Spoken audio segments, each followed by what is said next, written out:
Olá, seja bem-vindo ao nosso canal da Escola Bíblica Dominical e Treinamento de Líderes. Nós temos nossa lição do trimestre que está quase no final, Batalha Espiritual, com a 12ª lição, falando exatamente com um tema tão importante, vivendo em constante vigilância. Mas esse não será o assunto que eu vou estar abordando neste meu vídeo, mas sim falando sobre os desafios a serem encontrados na EBD, como enfrentá-los e vencê-los. A escola dominical é o departamento mais importante, em parte, da nossa igreja, porque não é uma parte da igreja, mas é o todo no envolvimento, no ensino metódico, sistemático e devocional, gerando uma nutrição espiritual a toda a igreja, de acordo com Mateus 28, versículo 18 ao versículo 20, onde Jesus dá uma mensagem que o Mateus escreve com mais profundidade que o livro de Marcos, ou porque não Marcos escreveu. Mateus diz: "Ide, portanto, fazer discípulos de todas as nações, batizando-as em nome do Pai, do Filho e do Espírito Santo, e ensinando-os a guardar todas as coisas que eu vos tenho ordenado." Esta missão está no imperativo mais completo, e desta feita, a escola dominical ela tem essa direção, o departamento de cunho, aspecto secular, com uma secretaria, com professores, com técnico na área, na forma pedagógica, para instruir melhor os professores e daí gerir uma igreja com a faixa etária de idade até a terceira idade, que é a idade já da velhice, pois tem uma utilidade forte na área de missões, área de evangelismo, área da ação social. Enfim, a escola dominical ela tem uma oportunidade boa para ajudar muitas pessoas que têm dificuldade de entender e interpretar a Bíblia. Mas eu sou o pastor Lenival Costa, formado em teologia, formado em juiz de paz, juiz arbitral, capelania eclesiástica e pré-militar, e tenho essa formação profunda, onde fiz a minha tese, baseado na importância da escola bíblica dominical, já que já tenho uma história aí de 20 anos a 21 anos trabalhando nesse departamento. Então eu quero falar sobre os desafios a serem encontrados na EBD e como enfrentá-los e como vencê-los. Vamos traçar agora a primeira dificuldade ou primeiro desafio que enfrentamos no século XXI, que é professores desestimulados que não fazem nada para mudar. Eu costumo dizer que tem pessoas que têm condição de ensinar, mas não têm oportunidade. Aqueles que têm vontade de ensinar, mas são frustrados, que já ensinaram e pararam porque a luta é muito grande. Fazer discípulo é uma missão. E são poucos que conseguem manter isso. E o professor está desestimulado, perdeu a graça de querer ensinar, porque em nossas igrejas há uma população que está voltada ao secularismo. E a desculpa é que não tem condição de vir à escola dominical porque trabalha, porque estuda e etc. Tem família, tem amigos. Quando no fato o problema não é esse exatamente. O problema ele é espiritual e também é um problema também que nós vemos no dia a dia, que a falta de professores que não tem um estímulo para inovar em sala de aula, trazendo um conteúdo mais aplicado. Isso, texto, contexto, referência em referência, uma síntese histórica, uma síntese teológica, certo? Uma síntese cultural, uma síntese de forma de governo e do porquê que foi falado esse assunto aqui e não antes. Ou seja, precisa de um conteúdo em mão para que esses professores sejam estimulados. Porque nada fazem, porque nada também tem, ou nada foi dado para eles. Simplesmente deu para a lição da escola dominical, típica, essa daqui no trimestre, e manda ele ensinar. Não, o irmão tem um bom conhecimento, vai e tal, mas não é só isso. Porque ele está lidando com um departamento de escola. E precisa de um monitoramento em cima dele, auxiliando, fortalecendo ele, para que assim a coisa possa favorecer não apenas ele, mas todo o corpo. Ou seja, dentro da sala de aula, ele conseguir atingir tanto o círculo fechado, não em uma área só, mas na sua totalidade, que seria o analítico, o interativo, o pragmático e o dinâmico. Ou seja, dividir o conteúdo para essas 4 classes sem deixar faltar nada. Se ele não conhece o ciclo do aprendizado, ele não tem como distribuir. Vai encontrar um aluno em sala de aula com problema que vai ao banheiro, que muitas das vezes chega tarde, ainda masca um chiclete, ou fica bebendo água o tempo todo, que o aluno não se sente direcionado para ele um assunto. Ele não dá palpite porque ele não se sente à vontade, porque também ele não é visto de aula como uma pessoa que é importante, mas como alguém que está assistindo, que não dá muita importância para que o professor está ensinando, quando na verdade é a falta de conteúdo que não atinge ele, atinge muitos, mas não atinge ele. Por quê? É porque ele é melhor, porque ele é pior? Não, é porque na verdade o professor não sabe direcionar o conteúdo. E aí a falta de estímulo do professor, ele não tem isso, ninguém instruiu a ele, não manteve essa instrução no decorrer que ele pegou o módulo ou a matéria para ensinar, e, enfim, ficamos nessa difusão aí complicada que às vezes o departamento não desenvolve. Então, esse é o primeiro desafio, professores de estimulado que não fazem nada para mudar. Ele pega a lição, ele acha que já é o todo. Se solicitar ele que compre um livro de a hermenêutica bíblica, ele fala que não carece porque é um livro, mas a lição também é um livro. A Bíblia também é um livro. Se mandar ele pegar um livro, por exemplo, compra lá uma enciclopédia, ele vai dizer que não precisa de enciclopédia. Compre concordância bíblica, para quê? Compre 2, 3 versões da Bíblia, para quê? Se eu não domino uma, porque eu vou ter 3. Então, é um pouquinho complicado, mas ele tem que, o professor precisa ser estimulado em sala de aula com alguém que tem uma característica de conhecimento para que possa gerir ele, para que dê resultado. Beleza? Esse é o nosso primeiro tópico. O segundo tópico nosso aqui é o povo vive sem conhecimento sobre Deus, preso num desenvolvimento secular. Tem uma síntesezinha, uma introdução nesse assunto. O povo vive sem conhecimento sobre Deus, preso num desenvolvimento secular. Que as pessoas, as mães, por exemplo, trabalham de manhã, ou de tarde, ou à noite. Tem filhos, tem esposo, tem aquela para dar conta. Os jovens também estudam, trabalham. Cada um está envolvido em algo, está perdendo o conhecimento sobre Deus. Deus é o Deus que provê, Deus é o Deus que mantém, Deus é o Deus que direciona, que rege as nossas vidas.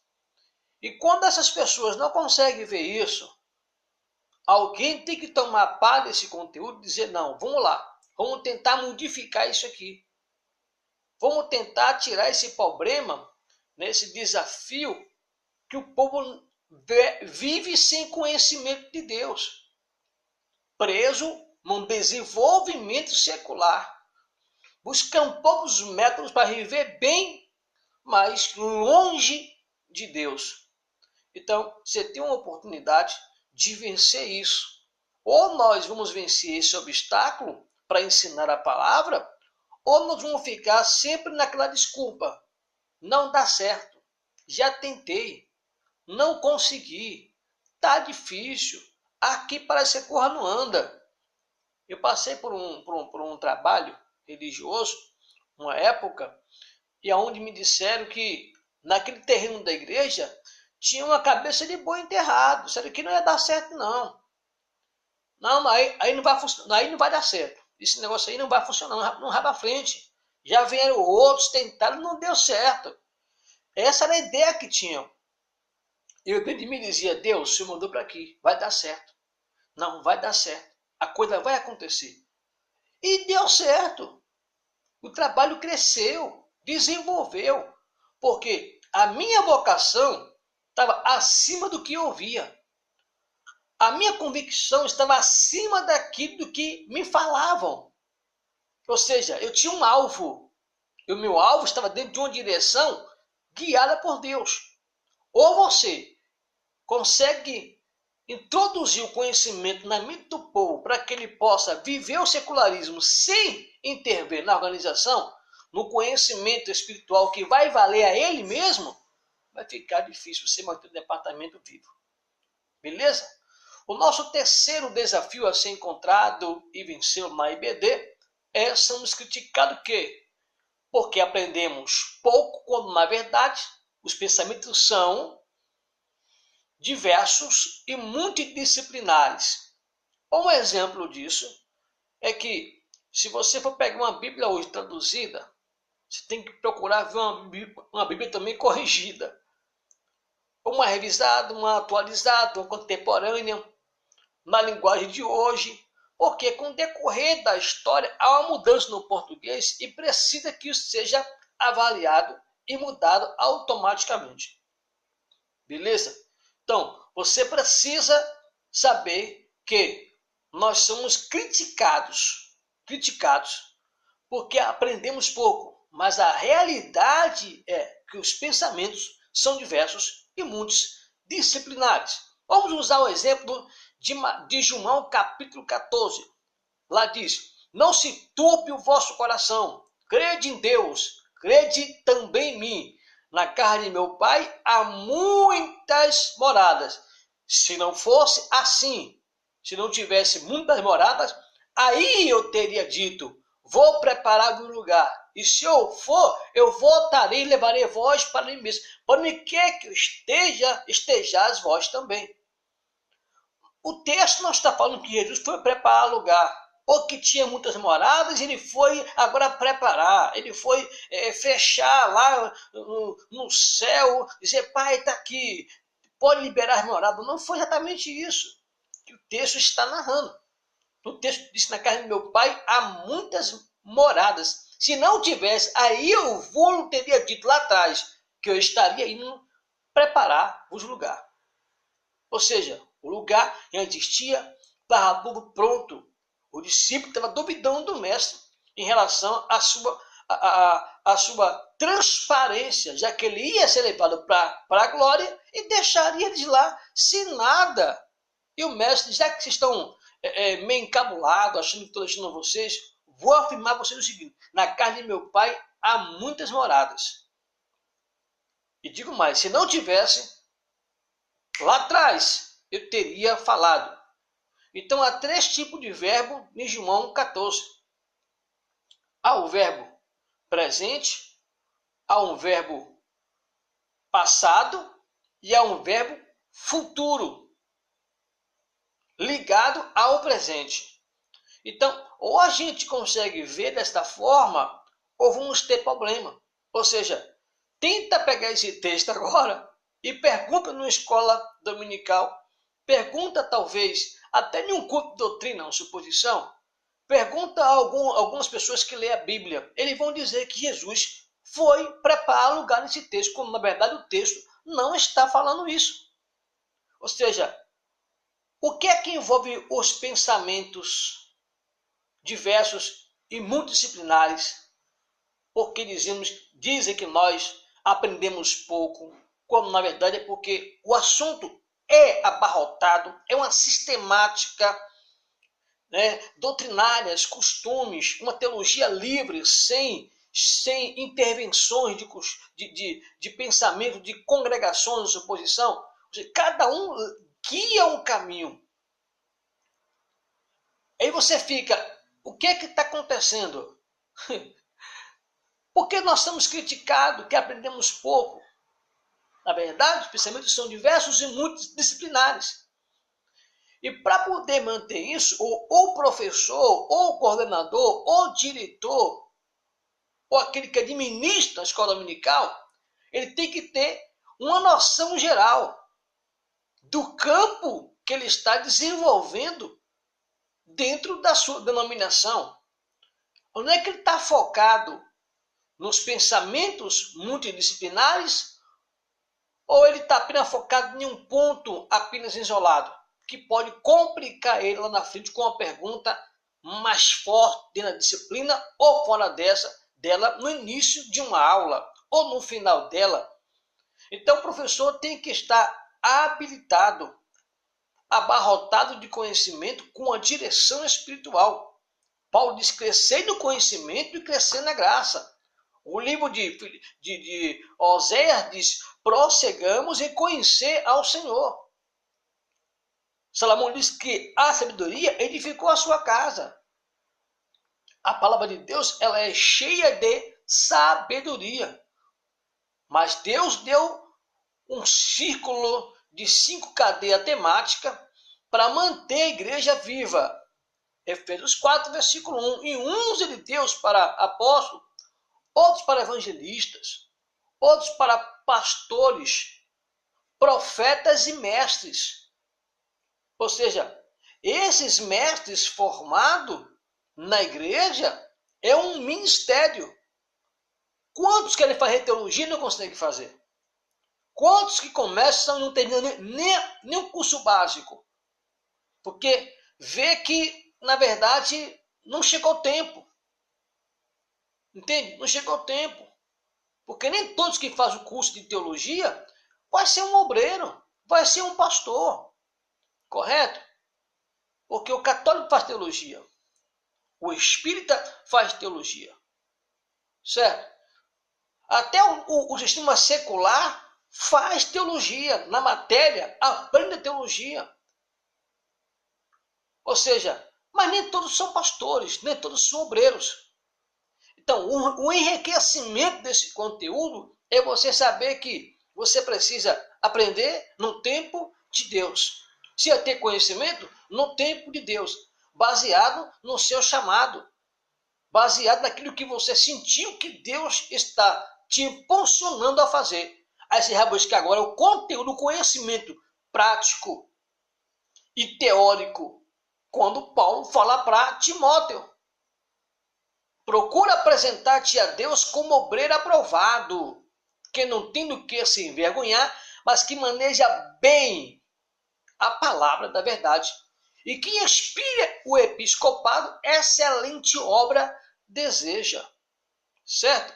Paulo fala para os romanos: se é ensinar, que é dedicação, esmero não fazer. Então não é de qualquer coisa. Não é qualquer coisa, melhor dizendo. A Bíblia diz que se alguém expira o episcopado, uma excelente obra almeja. Você quer ser professor? Você vai ser, então. Se esmerem, se qualifiquem, busque conhecimento a cada dia, porque a palavra de Deus, ela é rica. Você lê 60 anos sendo crente e vai aprender a cada dia alguma coisa dela importante para a sua vida. Beleza? Para não ficar muito exausto o vídeo, vamos para o quarto, o nosso quarto ponto aqui. Não, o terceiro, né? Quarto ponto. Em geral, os professores ou seus administradores da EBD não vêm de uma cultura formal. Grande parte é de famílias com baixa formação e, na maioria das vezes, não possui ensino médio nem superior. Ou seja, a dificuldade, o desafio encontrado. Eu acho que esse quarto desafio aqui é um dos piores. É um dos piores que você encontra no meio do Evangelho. Paulo já descreve que não foram muitos mestres que se converteram ao Senhor. Não foram pessoas dotadas exatamente que se renderam a Jesus. E Paulo fala sobre isso, que não havia muitos mestres no meio deles, né? E também falou que Deus pegou as coisas simples para confundir as que são, né? Pegou a sua sabedoria, né, que para alguns é loucura, e pegou a dos homens e transformou-se em nada pela loucura da pregação do Evangelho. Mas quando você vai ler em Atos capítulo 13, lá vai dizer que lá havia mestres, e dá nome entre eles. A igreja que estava em Atos dos Apóstolos, capítulo 13, vai dizer que aquela igreja ali tinha mestres. E aí inclui Paulo, Barnabé e outros, envolvendo que eles tinham uma capacidade de mestrado. Não era apenas pastores, não era apenas professores de forma como os presbíteros que mantinham ali como ancião a igreja, mas era alguém dotado, já eram doutores, mestres, segundo a mente de Cristo. Estava lá em Atos, né? Quando Paulo faz menção no capítulo 13 de Atos dos Apóstolos. Beleza? Então, essa questão aqui da formação, você pode, como professor, como diretor da escola dominical, que está como superintendente, está regendo a escola dominical, você pode pegar essas pessoas que não têm formação e fazer dela uma formação no seu chamado experimental e fazer um teste com ela. Cada semana você pede para ele ler um tópico, certo? Ou ensinar um tópico da lição. Isso vai preparar e dar gosto a ele se achegar e formar sua equipe. Essa pessoa vai sendo vista aquele departamento que ele é a pessoa experimentada, que tem uma visão da liderança sobre ele e que ele se destaca espiritualmente, ele é presente, ele é uma pessoa que é obediente, quando recebe uma ordenança, ele cumpre. Então, para você amanhã levantar ele como professor, ou como seu auxiliar da escola dominical, está muito mais apropriado. Ah, pastor, tem aqui um obreiro que é diácono, mas não sabe muito bem escrever. Ele lê e lê pouco. Ele não foi alfabetizado. Tem uma vida muito difícil. Você vai na prefeitura e traz aquele projeto que eles têm de alfabetização. Você é o professor. Você pode tirar esse problema da falta da formação, trazendo para dentro da instituição uma sala acomodada, adaptada aos sistemas, né, de escola, e pega agora uma pessoa para ensinar, ou você mesmo, e o governo vai lhe pagar, a prefeitura vai lhe pagar, né, por alunos presentes em sala de aula. Ou seja, você não é apenas aqueles que está dando a palavra espiritual, você também é uma pessoa capaz de ajudar as pessoas no seu caráter, na sua dificuldade escolar e nutrir nele, né, uma aproximação mais com Deus mediante o que você, como líder, o que a sua igreja está fazendo. Tá bom? Então, que você possa pensar bastante nesse conteúdo. Deus possa abençoar fortemente a sua vida, tá?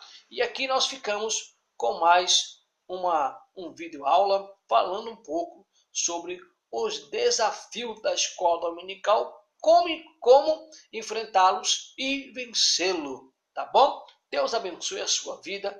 Até o próximo vídeo. Um abraço, um beijo no seu coração.